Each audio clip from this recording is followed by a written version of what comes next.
Magandang araw po sa inyong lahat mga ka-online sa aking Papa Dudut YouTube channel. Meron na po akong isa pang bagong channel, ang Papa Dudut Vlogs. Hanapin niyo po yun at personal na kilalanin pa ang inyong Papa Dudut sa pamamagitan po ng panonood ng aking personal na vlog, ang Papa Dudut Vlogs. Ngayong araw sa Papa Dudut Stories, hindi lahat ng kaibigan ay pwede nating pagkatiwalaan dahil pwedeng dumating ang araw na sila rin mismo ang makapananakit sa atin. Lalo na kung buong tiwala at pagmamahal na rin ang ibinigay natin sa kanila. Nabigla na lamang masisira dahil sa pagkakamaling nagawa nila sa buhay natin. Dear Papa Dudut, marami tayong iba't ibang klase ng kaibigan pero ang tinatawag nating best friend ang pinaka-espesyal sa lahat. May mga iba pa nga sa atin na halos parang totoong magkapatid na talaga ang turingan. Mula sa pagkabata hanggang sa pagtanda ay magkasama pa rin. At para sa akin, iyon ang totoong pagkakaibigan. Maswerte na nga lang ako dahil kahit hindi ako pala kaibigan ay minsan pa rin akong nagkaroon ng taong masasandalan ko sa lahat ng bagay. Papa Dudut, ako nga pala si Julia, 25 years old, from Bulacan. Tulad ng nasabi ko ay totoong magkapatid na ang turingan namin ng best friend kong si Angel. Opposite attracts kaming dalawa. Siya kasi yung pasaway, easy go lucky at parang parating miss friendship sa dami ng kanyang kaibigan. Habang ako naman ay tahimik, ma-organized na tao at introvert. Pero kahit marami kaming pagkakaiba, ang isa't isa lang ang itinuturing naming best friend. Nagtutulungan kami paminsan, medyo nakakapagod na rin ang tumulong. Sisi, may assignment ka na sa algebra? Tanong ni Angel sa akin. Oo, eto kopyahin mo habang wala pa si sir, sagot ko. Inabot ko na sa kanya ang notebook kung nasaan ang assignment ko at kaagad niya itong kinopya. Nasaan ka ba kagabi? Hindi mo kasi ako sinasagot ang tawag ko? Tanong ko sa kanya. May date kasi ako tapos naiwan ko sa bahay ang cellphone ko. Sagot naman niya habang patuloy sa pagkopya sa assignment ko. Parang napapadalas yata ang date ninyo ni Mark. Pansin ko. Naku Sisi, hindi si Mark ang kadate ko si Domingo. Pagtatama naman sa akin ng best friend ko. Ha? Hindi ba si Mark ang boyfriend mo? Nagtatakang tanong ko ulit. Oo, pero break na kami nung isang araw lang kaya dinedate ko na ngayon si Domingo. Nakangiting wika niya. Naku, hindi mo man lang pinagpahinga yung sarili mo sa pakikipagrelasyon. Sa halip na mag-focus ka muna sa pag-aaral. Puro yung date na yan ang inaatupag mo kaya panay kopya ka sa akin . Paninermon ko naman sa kanya. Naku, eto naman sinisermonan pa ako. Hayaan mo na, libre na lang kita mamaya sa kantin. Eto na ang notebook mo, thank you Sisi, nakangiting sagot niya. Marami ang nagtataka kung paano kami nagkakasundo ni Angel. Kitang-kita naman daw kasi ang pagiging opposite ng ugali naming dalawa sa isa't isa. May iba pa kaming mga kaklase na gusto akong ipaiwas sa kanya. Kasi nga alam nila na pagdating sa academics ako lang ang dahilan kung bakit nakakapasa si Angel. Hindi naman mahina ang ulo niya, sobrang tamad lang talaga siyang mag-aral. Kahit nga sa mga project ay tamad din siyang kumilos. May isang beses noon na tinanong ako ng high school teacher namin kung pinapakopya ko raw ba si Angel. Itinanggi ko yon, Papa Dudut, kahit kabang-kaba talaga ako dahil nagsisinungaling ako noon. Hindi naman na pinilit ng teacher na mapaamin ako pero pinayuhan niya ako na matuto raw sana akong tulungan ng kaibigan ko na makapasa sa mga subject namin sa tamang pamamaraan. Sinubukan ko rin naman tulungan si Angel pagdating sa pag-aaral niya pero wala rin talaga. Sa halip na puntahan niya ako para sabay kaming mag-review, palagi niyang inuuna ang makipag-date sa mga nagiging boyfriend niya. Mabuti na lang talaga at magkaiba kami ng kurso na kinuha noong college dahil kahit papaano ay napalayo na ako sa kanya. Kaya lang pagdating sa mga research paper ay palagi pa rin siyang nakaasa sa akin. Hirap man akong hindi siya tulungan dahil naaawa ko sa kanya pero dahil nga magkaiba na kami ng kurso sa college, nauna akong makagraduate sa kanya ng isang semester. Nang magkaroon ako ng trabaho at mapalayo kay Angel ay naging tahimik ang buhay ko, Papa Dudut. Ganun palang pakiramdam na walang nangungulit at nangihingi ng tulong sa'yo. Sanay na sanay kasi talaga akong palagi na labang kasama si Angel. Kaya naman na-enjoy ko ang buhay ko na mag-isa sa Maynila. Nangupahan lamang din ako noon sa isang apartment na malapit sa pinagtatrabahuhan ko. Sa kabila ng pagiging tahimik ng buhay ko ay nakilala ko naman si Carl. Ang lalaking nagpatibok ng puso ko sa unang pagkakataon. Alam mo, matagal na talaga ako naku-curious niyan sa best friend mo. Wika ni Carl. Nasa isang restaurant kami noon at sabay na nagdi-dinner. Bakit naman? Tanong ko. Wala naman. Sa tuwing magkwekwentuhan kasi tayo ng tungkol sa high school at college life natin puro siya na lang ang bukang bibig mo. Sobrang close niyo talaga siguro, no? Wika pa niya. Sobra pa sa sobra. Pareho kasi kaming only child, kaya pareho rin kaming sabik sa kapatid. Ayun, nung nagkakilala kami, nagswa kami tapos itinuring na namin na kapatid ang isa't isa. Ang kwento ko naman. Nakakatuwa ka talaga. Siya na naman ang kinikwento mo ngayon. Parang buong buhay mo na siyang nakasama talaga. Ang wika pa ni Carl. Sobrang laki kasi talaga ng naging impact niya sa buhay ko. Kaya hanggang ngayon, naninibago pa rin ako na hindi ko na siya masyadong nakakasama. Sagot ko naman. Halos 1 taon na rin kaming hindi nagkikita noon ni Angel, Papa Dudut. Pareho na kasi kaming busy sa mga trabaho namin. Mabuti na nga lang at nakilala ko si Carl kasi siya na ang madalas kong nakakasama noon. Hanggang isang araw ay nakatanggap ako ng tawag mula kay Angel na sa Maynila na pala siya nagtatrabaho at nangungupahan din sa isang apartment. Niyaya niya akong lumabas kami at sa isang bar kami nagkita. Saglit na kwentuhan ang nangyari hanggang sa naparami na siya ng inom. Doon ko nalaman na break na pala sila ng boyfriend niya. At kaya niya ako gustong makasama noon ay dahil kailangan niya ng kausap. Iniyak niya ang lahat ng sakit na nararamdaman niya at nagpakalasing buong gabi habang ako ay taga-comfort lang sa kanya. Nang medyo gumaan na raw ang pakiramdam niya, nagpaalam siya noon na magsi-CR lang saglit. Naiwan naman ako sa lamesa namin at ilang saglit lang ay naririnig ko na siyang may kaaway sa may CR. Kaagad ko naman siyang pinuntahan at nakita ko na nakikipagsabunatan na siya sa 2 babae. Naawat naman kagad sila ng isang waiter at doon ako nag-decide na iuwi na sa apartment ko si Angel. Mabuti naman at nagising ka na. Nakapagluto na ako ng tanghalian natin. Wika ko nang sa wakas ay lumabas na siya ng kwarto. Mataas ng araw nang magising siya at mabuti na lamang at pareho kaming walang pasok noon sa trabaho. Grabe ang sakit ng ulo ko. Wika niya. Uminom ka muna ng tubig para matanggal ang hangover mo. Ang sabi ko pa sa kanya. Salamat Grabe ang hangover ko ngayon. Parang binibiyak ang ulo ko. Napapailing na wika pa niya. Maglasing ka ba naman kagabi? Talagang sasakit ang ulo mo. Naalala mo ba yung gulong ginawa mo kagabi sa bar? Siyempre hindi mo na naaalala dahil parang huling inom na ang ginawa mo. Grabe hanggang ngayon hindi ka pa rin nagbabago. Napapailing na sabi ko sa kanya. Ito naman ang aga-agang sermon agad ang ginagawa mo sa akin. Hindi ba pwedeng lamanan ko muna ang tiyan ko? Naiinis na wika rin niya. Kung ayaw mong sermonan ka, ayusin mo ang sarili mo. Diyos ko naman kasi. Alam kong kakabalik nyo lang ni Jason at naiintindihan ko ang nararamdaman mo ngayon. Nasasaktan ka pero magkaroon ka pa rin naman ng kahihiyan sa sarili mo. Nagwala ka kagabi sa bar. May dala ko pang inaway tapos nagbasag ka pa. Dugtong ko pa. Kilala mo naman ako Hindi ko talaga kayang kontrolin ang sarili ko kapag masyado akong naglalasing. At mabilis ding uminit ang ulo ko.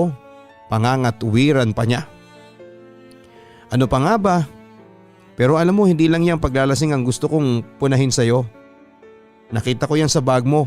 Party drugs yan hindi ba? Seryosong tanong ko nang ilagay ko sa ibabaw ng lamesa ang maliit na plastic na nakuha ko sa bag niya.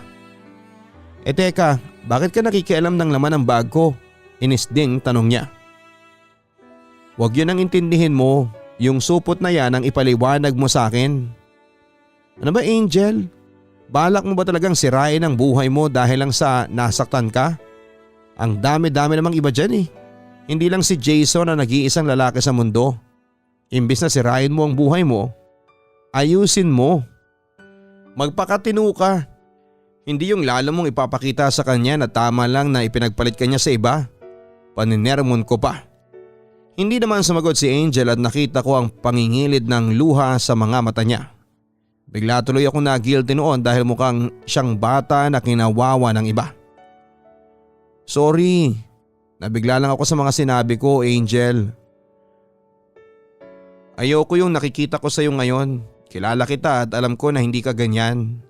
May iba pang paraan para ilabas yung nararamdaman mo.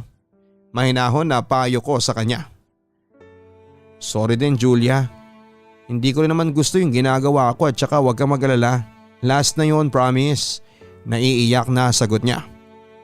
Huwag kang mangako gawin mo. Sagot ko naman sa kanya. Papadudot muling bumalik ang closeness namin ni Angel. Yung kami na madalas na magkausap at magkasama kapag walang pasok sa trabaho. Nakilala na nga rin siya ni Carl at magkasundo na silang dalawa. Ang sabi ni Carl ay halata nga raw sa amin na magkaiba ang personality namin. Pero natuwa raw siya kasi nakakasama ko na ulit ang best friend ko. Kaya lang papadudot ay bumalik din ang sakit sa ulo na ibinibigay sa akin ni Angel. Madalas kasi na kapag nagbabar kami ay hindi siya nagtitira ng konting lakas para sa sarili niya. Nahihirapan tuloy ako minsan na alalayan siyang pauwi sa bahay. Mas grabe pa ang pagpapakalasing na ginagawa niya kapag naka-heartbroken siya. At ako naman ay palagi na lamang natagakinig at comfort para kahit papaano ay hindi siya malungkot. Abinado ako minsan papadudot na naiinis na rin ako kay Angel para kasing wala pa rin siyang balak na magtino sa buhay. Parating pasarap lang sa buhay ang alam. Kaya kapag nagkakaroon siya ng problema, pera man o sa kahit ibang bagay, sa akin siya tumatakbo. Aaminin ko na napapagod na rin akong tulungan siya para kasing ang hirap kumilos kapag parating may nakasandal sa'yo. Meron pa ngang pagkakataon na pinilit kong tiisin siya pero sa bandang huli ay hindi rin ako nakatiis. Siguro ay nasanay na ako na parati akong to the rescue sa best friend ko na kahit madalas ako ay nadedihado kasi parang pasang ko rin ang problema niya. Angel? Nagtatakang tawag ko nang makita ko siya sa labas ng apartment ko at kakauwi ko lang din kasi noon. Hay, salamat, nakauwi ka na rin. Halos magdadalawang oras na ako nandito. May inis na wika niya. May cellphone ka naman hindi ba? Bakit di mo ko tinawagan o tinext na nandito ka na pala? Saka bakit ka ba nandito ng ganitong oras? Tanong ko naman. Pwede bang sa loob na lang tayong mag-usap? Ang sakit na ng balakang ko sa kakaupo dito sa may labas ng apartment mo. Pagrereklamo naman niya. Pumasok na muna kami sa bahay at nagtaka ako nang makita kong may dala siyang maleta. Yun na kaagad tuloy ang sumunod kong naitanong sa kanya. Ganito kasi yan Sisi eh. Natanggal na ako sa trabaho. Panimula pa niya. Ha? Bakit? Gulat na tanong ko. Ano kasi sunod-sunod na raw kasi yung pag-absent ko tapos poor performance pa. Tapos ayun, wala na nga akong trabaho. Pagpapatuloy niya. Bakit parang hindi ka man lang nag-aalala na wala ka ng trabaho? Medyo inis na tanong ko. Wala naman siyang ibang pupuntahan sa Maynila papadudot kaya alam ko na kailangan niya ng trabaho talaga. Ano naman kasi ang gagawin ko kung talagang tinanggal nga nila ako? Alam nga namang magreklamo ako nang magreklamo dito. Wala rin naman akong magagawa Saka Sisi, tutulungan mo naman ako hindi ba? Wala naman kasi akong ibang mapupuntahan sa Maynila. Hindi na ako pwedeng magtagal pa dun sa inuupahan ko kasi hindi nakakayanin ang pera ko. Kaya pwede bang dito na muna ako sa iyo? Pakiusap pa ni Angel. Yan na nga bang sinasabi ko. Hindi ka kasi marunong mag-ipon. Kung gumastos ka, parang ang yaman-yaman mo. Kapag wala ka ng pera, lalapit ka sa akin, magpapaawa. Buti sana kung nababayaran mo kaagad ang mga utang mo sa akin At kung buti lang sana kung hindi ka magiging pabigat dito sa bahay. Paninermon ko pa sa kanya. Ibig mong sabihin nagiging pabigat na ako sa iyo? Ayaw mo na ba akong tulungan bilang best friend mo? Malungkot na tanong niya. Angel, gusto kitang tulungan. Pero tulungan mo rin naman ang sarili mo. Hindi yung parati ka na lang nagpapabitbit at sumasandal sa akin. Nakakapagod na kaya. Hindi mo man lang magawang magpakatino. Kasi alam mong may sasalo sa'yo, may tutulong sa'yo. Kung subukan ko kayang hayaan kang malaglag, ewan ko lang kung saan ka pupulutin.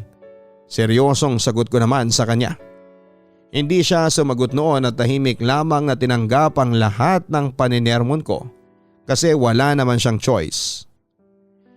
Papadudod, siguro naman ay hindi niyo ako masisisi kung dumating na ako sa punto na handa ko ng tiisin si Angel. Na nakakaramdam na ako ng hiya kapag siya ang kasama ko. Kapag nalalasing kasi siya ay wala talagang preno ang bibig niya. In short ay kalat siyang tao at pakiramdam ko rin kasi ay nahihila niya ako pababa. Kaya ang nangyayari ay nakakalimutan ko na rin gawin ang mga bagay na dapat kong intindihin. Pero kahit na ano pang reklamo ko ay hindi ko rin naman siya matiis at sa huli ay pinapayagan ko pa rin siya na doon muna tumira sa akin. Hanggang kailan naman nakatira sa iyo si Angel? Tanong ni Carl habang bumabiyahe pa kami. Siguro hanggang sa makahanap siya ng bago niyang malilipatan. Pero sa totoo lang napapagod na rin talaga ako sa kanya. Pagod na akong ginagawa niya akong sandalan. Minsan talaga hindi ko na alam kung anong gagawin ko sa taong yon. Nai-stress na ako? Sagot ko. Huwag ka nang ma-stress, ang isipin mo ngayon, yung nalalapit mong birthday party. Kung paano ka magsasaya sa araw na yon. Saka siguro dapat ngayon pa lang ay sabihan mo na si Angel na kapag nag-inom siya, yung tama lang at hindi yung parang huling araw na niya sa mundo. Alam mo naman yung kaibigan mo kapag nalasing, masiga pa sa akin. Natatawang wika ni Carl. Minsan na kasi kaming nagkasama-sama na pumunta sa bar at nakita niya kung gaano kalakas uminom ang best friend ko. Naku, hindi ko papupuntahin si Angel sa birthday celebration ko. Iibahin ko na lang yung celebration ko na kasama siya, ang sabi ko naman. Hindi kaya magtampo yun? Nagtatakang tanong pa ni Carl. Hindi ko naman sasabihin basta hindi ko talaga siya isasama sa party ko with family. Darating yung tita ko galing sa Amerika, baka mamaya kung anong masabi nun kay Angel kapag nagkalat yun Diyos ko, prangka pa naman yun. At isa pa, ayoko ng sakit ng ulo. Ayokong may alalayan akong lasing. Sagot ko. Habang tumatagal ay mas nakakaramdam ako ng pagod sa tuwing kasama ko si Angel Papadudut. Pakiramdam ko ay masyado ko na siyang pinapasan kaya nabibigatan na rin talaga ako. Alam ko na medyo masama ang magiging dating ko pero naisip ko na sana iba na lang ang naging best friend ko. Baka sakaling nararanasan ko rin yung may kaibigan na nasasandalan. Natuloy ang birthday ko na hindi kasama si Angel at first time na mangyari yon. At first time ko ring naranasan na hanggang sa matapos ang gabi ako ang bida. Dati kasi hindi natatapos ang party ko na hindi nakakakuha ng atensyon si Angel dahil sa kalasingan niya. Aaminin ko na nakaramdam ako ng guilt. Pakiramdam ko ay initsapwera ko ang best friend ko pero inisip ko na lamang kung naging maayos lang siya ay hindi ko yon gagawin. Habang kasama ko si Angel sa bahay ay hindi naman naging mabigat sa akin ang lahat, Papadudut. Kasi hindi naman siya malakas kumain pero medyo may pagkatamad lang talagang kumilos. Wala na siyang ibang ginawa kung hindi ang matulog, magkape, kumain at mag-internet. Wala pa naman siyang sinishare na kahit magkano sa pambayad ng mga ginagastos ko sa bahay. Hinayaan ko na lamang kasi nga ang alam ko ay maghahanap na rin naman siya ng trabaho. Medyo nakakairita lang talaga na umuwi ng bahay at aabutan ko pa na makalat ang paligid. Habang si Angel ay humihilik na natutulog sa kwarto ko o kaya ay busy na nag-i-internet.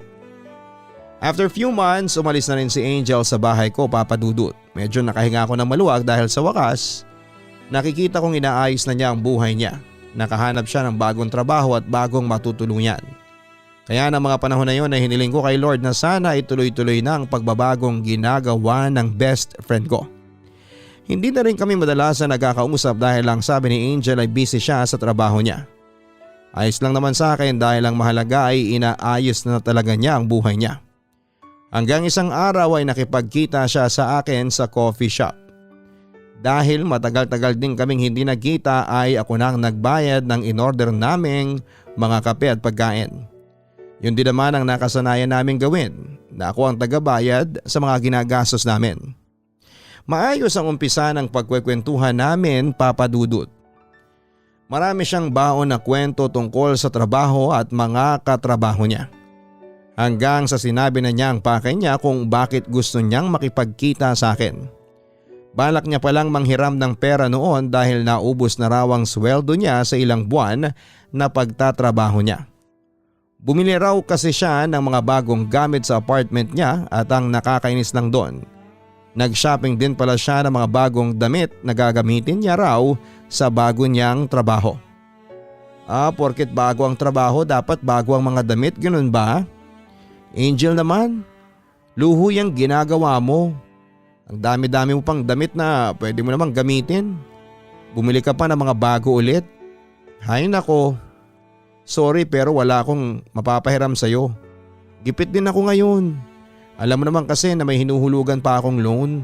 Pagdadahilan ko. Eto naman mayaman ka naman eh. Sige na, ibabalik ko naman kaagad. Ang totoo kasi, nangutang ako sa pinsan ko nung nakaraan. Hinihinga na niya ako ng bayad ngayon. Paglalambing pa niya. Hindi nga kasi pwede, wala na akong pera. Alam mo naman ang dami kong binabayaran tapos mangungutang ka pa. Sana kasi yun ang inuna mong asigasuhin kesa sa mga luho mo. Yan ang mahirap sa'yo kapag gusto mo ang isang bagay kukunin mo kaagad. Hindi mo man lang pag-iisipan ng isang beses. Kaya ang nangyayari, yan, problemado ka. Hindi ka kasi marunong mag-ipon. Pagmamatigas ko pa. Eto naman, sinesermonan na naman ako. Kunwari nagtatampong wika niya. Paano kita hindi sasermonan? Tingnan mo nga yung ginagawa mo, napaka-irresponsable mo pa rin hanggang sa ngayon. Ilang taong ka na ba? Kaya siguro nakipagkita ka sa akin ngayon dahil uutangan mo lang talaga ako ng pera, no? Kaya minsan ayoko na makipagkita sa'yo. Kasi wala ka ng ibang bukang bibig kundi pa utang naman sisi. Wala na kasi akong pera. Kaibigan ba talaga ang tingin mo sa akin o bangko? Dire-diretsang wika ko. Oo na, gets ko na ayaw mo akong pautangin. Pero wag mo naman akong pahiyain dito. Kung pagtasan mo ako ng boses parang hindi mo ako kaibigan.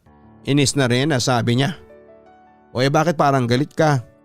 Kaibigan mo ako kaya normal lang na pagsabihan kita, Angel.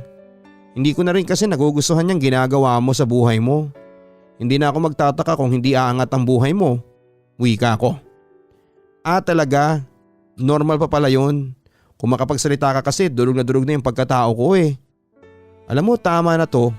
Ikaw nang parating tama, congrats. Huwag kang mag-worry, babayaran ko lahat ang ibinigay mo sa akin. Maski tong kape babayaran ko rin. Doblehin ko pa. O sige na, alis na ako, bye. Galit na wika niya. Uy Angel, bumalik ka dito Angel. Tawag ko sa kanya pero hindi na niya ako pinansin pa. Malibang mga nasabi ko na yon, Papa Dudut. Pagkatapos kasi ng pag-uusap namin yon ni Angel ay hindi na niya ako pinansin. Kahit na anong text at tawag ko sa kanya, hindi niya ako sinasagot.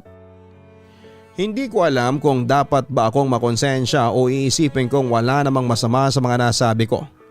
Yun naman kasi ang totoo. At para sa akin kapag totoo kang kaibigan, hindi ka matatakot na sabihin kung ano ang nasa loob mo. Sa tagal ng pagkakaibigan namin ni Angel, ngayon lang talaga ako napagod na sa kanya. Ngayon ko lang na-question ang pagiging kaibigan niya sa akin. Siyempre may hangganan din ang pagiging matulungin ko sa kanya. Kaya lang papadudod kung tama ang ginawa kong pagsasabi ng totoo sa best friend ko, bakit ganito ang nararamdaman ko? Bakit kahit na anong gawin at isipin ko ay pakaramdam ko ako ang pinakawalang kwentang kaibigan sa mundo? Umabot pa ng ilang linggo ang hindi pagpansin sa akin ni Angel. Yun ang pinakamatagal naming tampuhan. Pero kahit na anong pagsuyo ang ginawa ko ay hindi niya pa rin ako kinakausap. Kung ano-anong effort na ang ginawa ko. Parati ko siyang dinadaanan sa office niya, inaayang kumain sa labas. Pero parati rin naman siyang may dahilan. Kahit na hindi niya ako nire-replyan ay panay pa rin ang chat at text ko sa kanya. Sobra kasi akong nakonsensya sa lahat ng mga nasabi ko kay Angel. Oo, may mali siya pero bilang kaibigan hindi ko pa rin siya dapat na pagsalitaan ng mga masasakit. Sa totoo lang papadudot parang bigla akong nanibago for the past few weeks. Walang nangungulit sa akin. Wala nang nangiistorbo. Wala ring panayang tawag at chat sa akin. Parang bigla akong nawala ng kapatid at isa pa. Nagwo-worry ako sa kanya. Kung minsan nga ay pinapagalitan ako ni Carl dahil panay si Angel ang laman ng isip ko. Iniisip ko kung kumusta na kaya siya at mas lalo akong nag-aalala nang malaman kong umalis siya sa tinitirhan niya. Nasabi ko na baka may problema ulit kaya bilang best friend niya ay naging natural na sa akin ang mag-worry. Sinubukan ko siyang puntahan noon sa apartment niya pero sinungitan lang niya ako. Sinabi niya na hindi siya galit sa akin pero iba ang nararamdaman ko noon. Angel, ilang linggo mo na akong hindi kinakausap tapos sasabihin mo sa akin na hindi ka galit? Pwede ba yun? Ano ba kasing problema? Hindi ako sanay na ganito tayo. May nagawa ba akong mali? May nasabi ba ako? O baka dahil sa hindi kita pinahiram ng pera? Ano, sabihin mo na sa akin at hihingi ako sa iyo ng sorry. Malumanay na sabi ko sa kanya. Wala nga tayong problema, okay? Kaya tigilan mo na ang pag-aaksaya mo ng oras sa akin dahil wala kang mapapala sa akin ngayon. Sige na, umalis ka na lang dito. Pagtataboy niya sa akin. Ano ba naman Angel? Sa tingin mo ay papayag ako na hindi tayo mag-uusap ngayon? Hindi ako aalis hanggat hindi mo sa akin sinasabi kung anong problema mo. Mag-best friend tayo kaya dapat kung anong problema pinag-uusapan natin yon. Ang sabi ko pa sa kanya. Gusto mo talagang malaman kung anong problema ko? Sige sasabihin ko. Basta siguraduhin mo lang na sasagutin mo ang tanong ko. Tama ba ang naririnig ko na siniraan mo ako kay Kyle? Nung naghahanap pa ako ng trabaho at humingi ako ng tulong sa kanya, sinabi mo raw sa kanya na huwag akong tulungan na makapasok sa kanila dahil ang sabi mo, baka mapahiya siya. Kasi baka hindi ko seryosohin yung trabaho na ibibigay niya sa akin. Eto pa, sinabi mo rin sa kanya na hindi ako marunong magseryoso sa buhay kaya hindi niya ako dapat na tinutulungan. Ngayon sabihin mo sa akin, totoo ba yon? Tanong niya. Si Kyle ang isang common friend namin na totoong kinausap ko tungkol sa bagay na yon. Tumawag kasi sa akin si Kyle at kinuwento ang paghingi ng tulong ni Angel sa kanya. Sinabi ko noon na bahala siya kung gusto niyang ipasok si Angel sa kumpanya nila pero dinugtungan ko na magiging sakit lang ito ng ulo sa kanila. Hindi na tuloy kaagad ako nakasagot pa sa tanong na yon ni Angel. Ano? Hindi ka na nakasagot dyan? Akala mo kasi hindi na makakarating sa akin yung mga pinagsasabi mo no? Grabe ka Julia. Hindi ko inakala na sisiraan mo ko ng ganon-ganon lang. And wait, there's more. Nag-birthday party ka pala at hindi mo man lang ako in-invite. At bakit? Kasi ayaw mong mapahiya sa pamilya mo. Ayaw mong makita nila kung gaano ako kakalat na tao, tama? Yung totoo Julia, plastika na lang ba talaga ang pagkakaibigan nating dalawa? Grabe ang tagal na plastika nung ginawa nating dalawa. Pagtataray pa niya. Angel, intindihin mo rin naman ako. Yung nararamdaman ko kasi sa lahat ng pagkakataon nakasandal ka sa akin. Ako ang parating umaayos ng mga problema mo. Kaya nasabi ko lang yon dahil pagod na akong saluhin ka at ayusin ang sitwasyon mo. Pagod na akong maging sandalan mo, paliwanag ko sa kanya. O talaga so pinapalabas mo ngayon na may karapatan ka ng siraan ako sa ibang tao dahil malaki ang utang na loob ko sa iyo? Wow ang ganda ng paniningil mo sa mga utang ko. Umalis ka na nga lang dito dahil ayoko nang marinig pa kung ano yung mga gusto mong sabihin dahil sa totoo lang, wala na akong pakialam pa. Kaya please lang ulit umalis ka na dito dahil ayaw na kitang makita at makausap pa. Ang sabi pa niya bago ako pinagsarahan ng pinto. Hindi ko alam papadudod kung bakit parang nagkasabay-sabay na ang lahat. Totoo naman kasi ang sinabi ni Angel tungkol kay Kyle at sa hindi ko pag-invite sa kanya sa birthday party ko. Pero hindi totoo na nakikipagplastikan lamang ako sa kanya. Gusto ko lang talagang tulungan siyang ayusin ang buhay niya at yon ang naiisip kong paraan. Yun pala ay lalo ko lang siyang nasisira dahil sa ginagawa ko na yon. Dahil sa bigat na nararamdaman ko noon ay nakipagkita ako kay Carl at sinabi ko ang mga nangyari. Iniyak ko sa kanya ang mga hinanakit ko pati na ang pagiging walang kwenta kong kaibigan kay Angel. Ang mga oras na yon ay alam ko na nasa akin na talaga ang pagkakamali. Love, masyado mong ini-stress ang sarili mo sa isang tao. At pakiramdam ko naman ngayon lang masama ang loob ni Angel sa'yo. Hindi ka rin nun matitiis kaya huwag ka nang umiyak. Pagpapagaan ni Carl sa loob ko. Paano kung hindi na kami bumalik sa dati? Parang kapatid ko na rin si Angel eh. Ayoko mawala sa akin ang best friend ko. Naiiyak na sabi ko. Babalik yan, huwag kang mag-alala.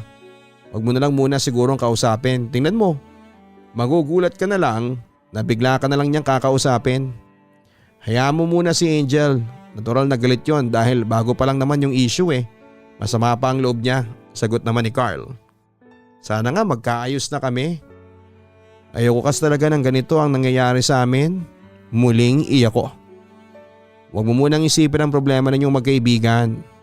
Magkakaayos din kayo, ang payo pa ni Carl. Papadudot mas lalong tumindi ang nararamdaman kong konsensya. Pinagsisisihan ko ang lahat ng mga ginawa ko at sinabi ko kay Angel. Sana talaga ay nagtimpi pa ako. Sana hinabaan ko pa ang pag-intindi kay Angel. Alam ko kasing nasaktan ko talaga siya. Ako lang naman ang madali niyang nalalapitan kapag nagkakaproblema. Ako lang naman ang may kayang umintindi at magpasensya sa kanya ng paulit-ulit. Dahil sa tampuhan namin ni Angel ay nakaramdam ako ng takot na baka hindi na kami magkaayos. O magkakaayos man kami pero nagkaroon na ng lamat ang pagkakaibigan namin. At yun ang ayaw kong mangyari. Ayaw kong mawala ng kapatid Papa Dudut. Parte na ng buhay ko si Angel kaya kahit mahirap ay ginawang ko ng paraan para magkaayos kami. Pero mas lalo kong na-realize na kailangan ko si Angel sa buhay ko nang may dumating na problema sa akin. Isang bagay na alam kong sa kanya ko lamang masasabi ng maluwag sa puso ko. Isang buwan na akong delayed sa menstruation ko at hindi ko yon pinansin noong una. Pero nang hindi pa rin ako magkaroon sa second month ay doon ako sumubok na mag-pregnancy test. At nalaman ko na buntis nga ako kay Carl Papa Dudut. Sobrang gulo ng isipan ko noon dahil bago ko malaman na buntis ako ay ilang linggo nang napapansin ang panlalamig sa akin ni Carl. Nabawasan na ang pagiging sweet niya sa akin at hindi na rin niya ako masyadong tinetext o tinatawagan. Hindi ko rin tuloy masabi sa kanya ang tungkol sa ipinagbubuntis ko dahil gulo ang isipan ko noon ay isa lang ang naisipang kong puntahan, ang best friend kong si Angel. Nung una ay ayaw pa niya akong papasukin sa apartment niya pero nang sabihin ko na buntis ako at kailangan ko ng tulong, doon na niya ako pinatuloy sa loob ng bahay niya. Tahimik siyang nakinig sa kwento ko at sinabi ko na parang may mali sa relasyon namin ni Carl. Pero natatakot ako na makumpirma na tama ang hinala ko. At dahil alam ko na close na rin sina Angel at Carl, humingi na ako ng tulong sa kanya para makontak si Carl. Pero isang pangyayari ang malalaman ko na hindi ko masyadong napaghandaan. May malaking kasalanan ako sa iyo, Julia. May nangyari sa amin ni Carl, pag-amin pa ni Angel. Saglit akong natahimik at nangatal ang mga labi ko habang pinipigilan ko ang sarili ko na maiyak. Paano nangyari yun? Kailan, saan? Sunod-sunod na tanong ko. Nung nagbakasyon ka sa Davao ng isang linggo. Doon ako na nakatira sa apartment mo tapos nandun din si Carl. At sobrang malungkot siya noon kasi birthday niya pero wala ka tapos ayun. Bigla na lang may nangyari sa amin.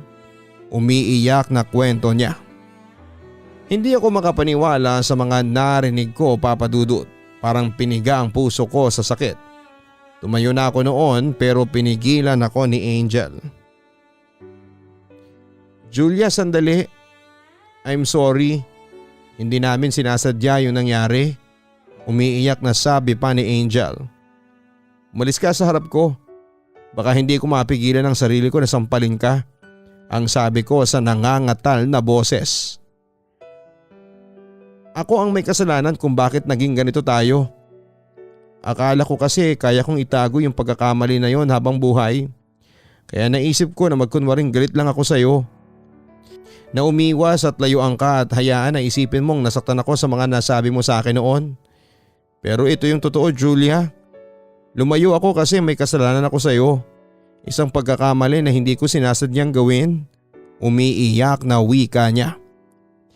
Tumatak sa isip ko na ako ang may kasalanan kung bakit nasira ang pagkakaibigan natin. Nasabi ko na ako ang walang kwentang kaibigan tapos ikaw pa lang may pakana ng lahat. Anong klase kang tao, Angel? Sa dinami namin ang pwede mong landiin na lalaki si Carl pa. Yung taong mahal ko pa. Alam mo, tama nga yung sabi nila. Yung mga ahas hindi lang sa Zoom makikita. Minsan araw-araw mo nang makakasama. Pinakain mo na nga, inalagaan mo pa pero tutuklawin ka pa rin. Sa lahat ng naitulong ko sa'yo, ganito pa rin ang ginawa mo sa akin. Ang galing, Angel. Ang galing-galing mo. Best friend of the year ka talaga, Angel. Naiiyak sa galit na sagot ko sa kanya. Hindi ko naman talaga sinasadya eh. Pangangatwiran pa niya.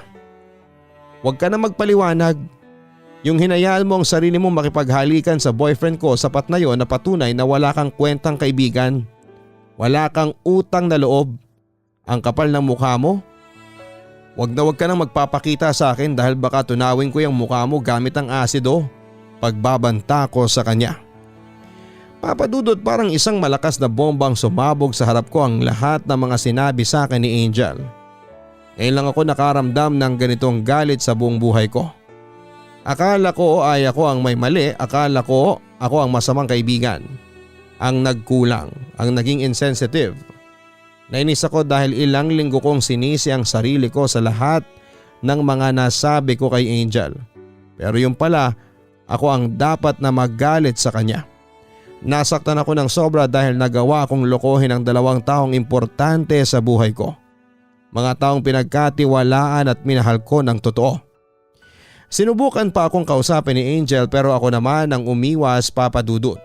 Maski si Carl ay hindi ko rin pinansin. Parang gusto ko na lamang na pareha silang mawala sa buhay ko. Pero alam ko na dapat kong harapin ang problema. At yon ay ang relasyon ko kay Carl. Pinapunta ko siya sa bahay para ibalik ang mga gamit niya na nasa akin. Hindi ko binanggit sa tawag na may alam na ako tungkol sa nangyari sa kanilang dalawa ni Angel. At nang dumating siya sa apartment ko ay kaagad kong inabot sa kanya ang kahon na puno ng gamit niya.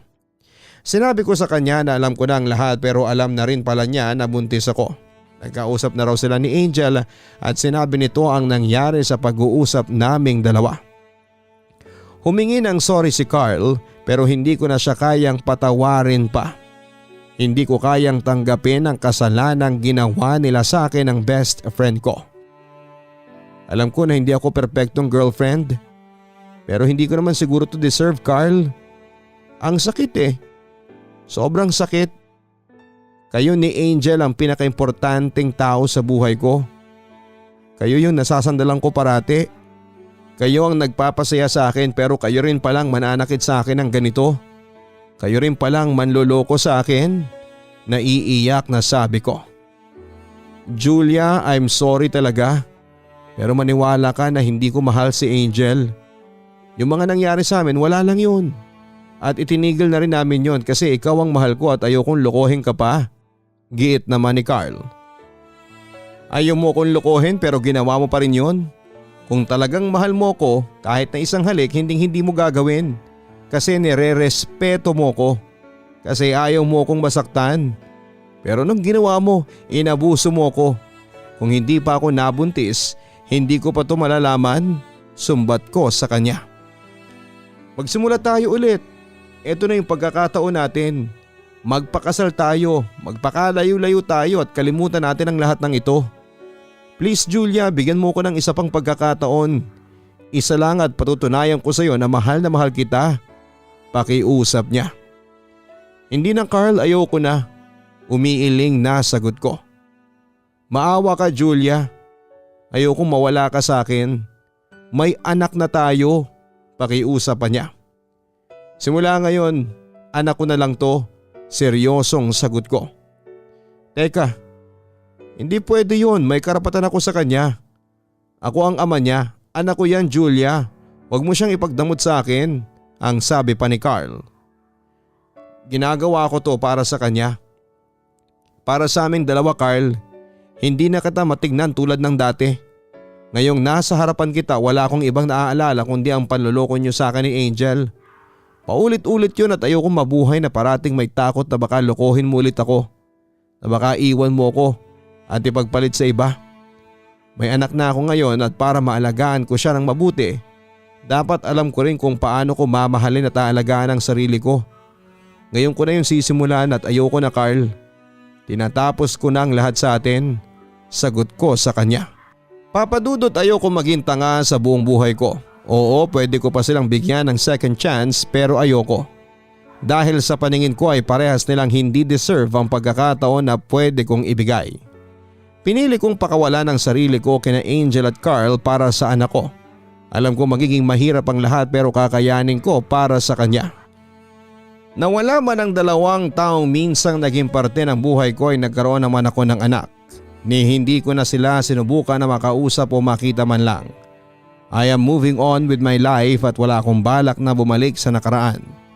Natutunan ko kasi papadudot na hindi lahat ng taong mamahalin at pagkakatiwalaan mo ay habang buhay mong makakasama. Na deserve na maging parte ng buhay mo. Dito ko na po tatapusin ang sulat kong ito at maraming salamat sa pagpili at pagbibigay ng oras na basahin ang kwento ko.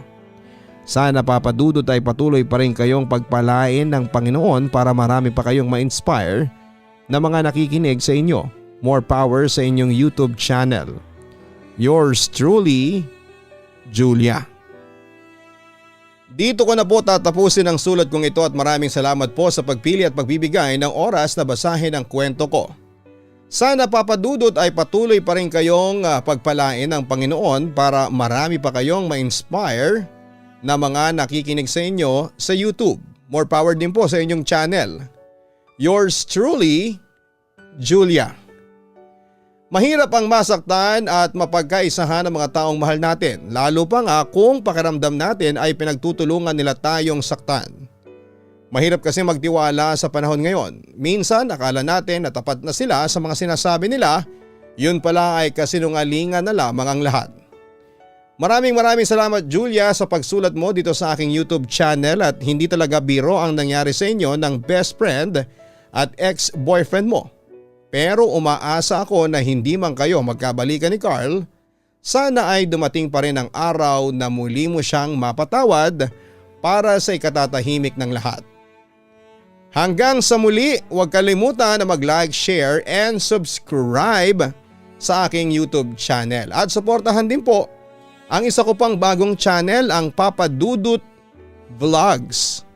Nakapag-subscribe na ba kayo? Abangan po ninyo sa mga susunod na araw dahil magkakaroon po tayo ng mga prizes doon sa isa ko pang channel. Maraming salamat po. Ang buhay ay mahiwaga, laging may lungkot at saya. Sa Papa Dudut Stories, laging may karamay ka.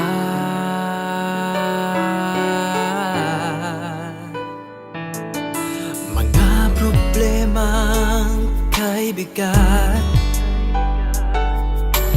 dito ay pakikinggan ka. Sa Papa Dudut Stories, kami ay iyong kasama. Dito sa Papa Dudut Stories, ikaw ay hindi nag-iisa.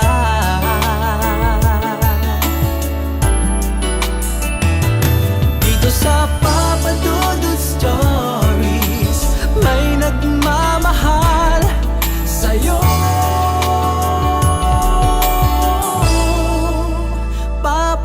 Dudut Stories. Papa Dudut Stories. Papa Dudut Stories.